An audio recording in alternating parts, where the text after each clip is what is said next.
Saya mendengar kabar berpulangnya Glenn Fredly Rabu malam. Saya tengah bersiap menuju live Mata Najwa di studio ketika Dr. Tompi menyampaikannya. Tidak mungkin, mana mungkin. Saya masih berupaya menyangkal apa yang saya dengar dari Dr. Tompi. Sampai akhirnya saya menyerah dan kami bertangis-tangisan di telepon. Terakhir kami saling berkabar ketika Narasi mempersiapkan konser musik donasi di rumah aja. Kakak Glenn memang sakit ketika itu. Karenanya ia menyampaikan pesan meminta maaf tidak bisa tampil. Trio Lestari hanya muncul dengan Tompi dan Sandi Sandoro saja. Tapi kakak Glenn sempat mengirimkan video rekamannya bernyanyi Rumah Kita. Itu video penampilan terakhirnya, kata Dr. Tompi ke saya. Saya ingat beberapa kali mengingatkan untuk mengirim video rekamannya menyanyikan Rumah Kita. Sudah buat videonya, ditunggu ya kak, kalau belum ada kakak Glenn Fredly belum lengkap video ini. Berulang kali saya menerornya ketika itu. Video itu akhirnya ia kirimkan. Dan baru kemudian saya tahu, ia menahan sakit saat menyanyi dan merekam dirinya sendiri menyanyikan lagu Rumah Kita. Saya membaca lagi percakapan itu, tambah hancur hati saya. Ya Allah, andai saja saya tahu itu akan menjadi percakapan terakhir kami. Saya mengenalnya sejak lama. Berulang kali ia tampil di Mata Najwa. Dan ia tidak pernah hanya bicara tentang musik. Kakak Glenn bicara banyak hal lain tentang demokrasi, toleransi, dan pentingnya berbagi kasih. Kami juga sempat berkeliling. Ia pernah ikut saya ke Makassar dan saya pernah ikut kakak Glenn ke Ambon. Jika diingat-ingat kembali, momen-momen penting dalam karir saya selalu ada kakak Glenn. Ketika saya menutup perjalanan karir saya di Metro TV, kakak Glenn dan Dr. Tompi hadir khusus memandu acara perpisahan. Ketika saya galau masa-masa jeda dari televisi, kakak Glenn mengajak saya yang tidak bisa menyanyi ini untuk tetap terlibat dalam konser ulang tahunnya. Kakak Glenn meminjamkan panggungnya yang megah itu dan memberi saya tempat untuk tampil.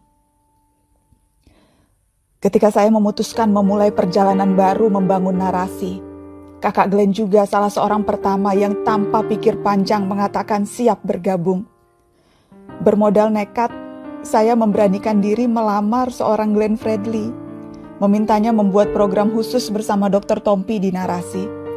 Padahal bentuk narasi seperti apa di awal-awal itu juga belum jelas. Tapi ia percaya pada kami.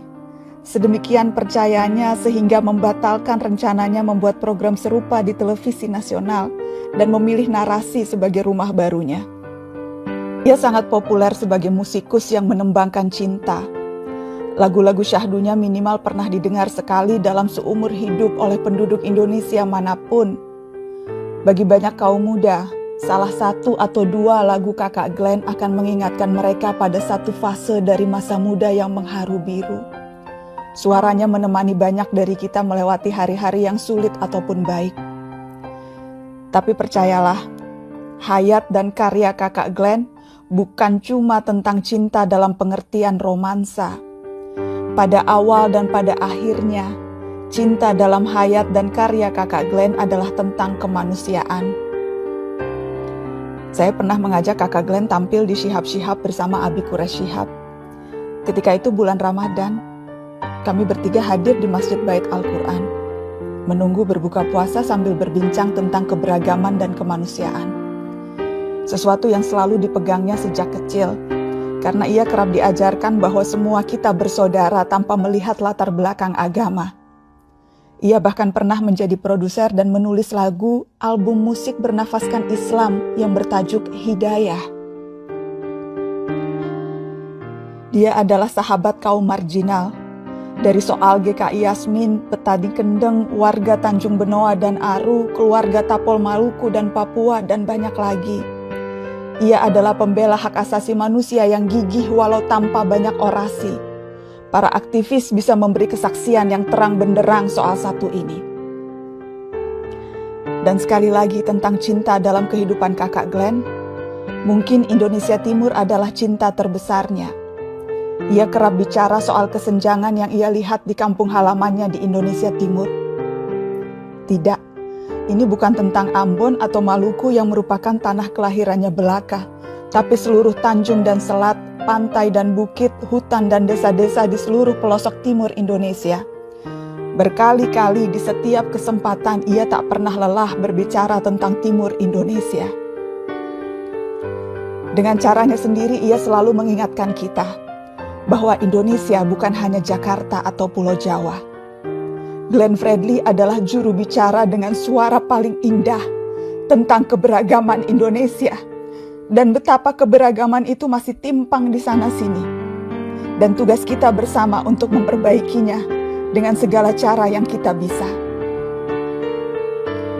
Bukan hanya belantika musik yang menanggung, bukan cuma penggemar setiamu yang merana. Indonesia dan peran-peran kemanusiaan yang pernah kau isi itu ikut merasa kehilangan, Kak. Tadi malam saya memberitahu Abi Kures soal kamu, Kak Glenn. Abi Kures kemudian berucap, kita yakin bahwa rahmat Tuhan yang maha luas menyentuh semua makhluknya. Amin ya Rob.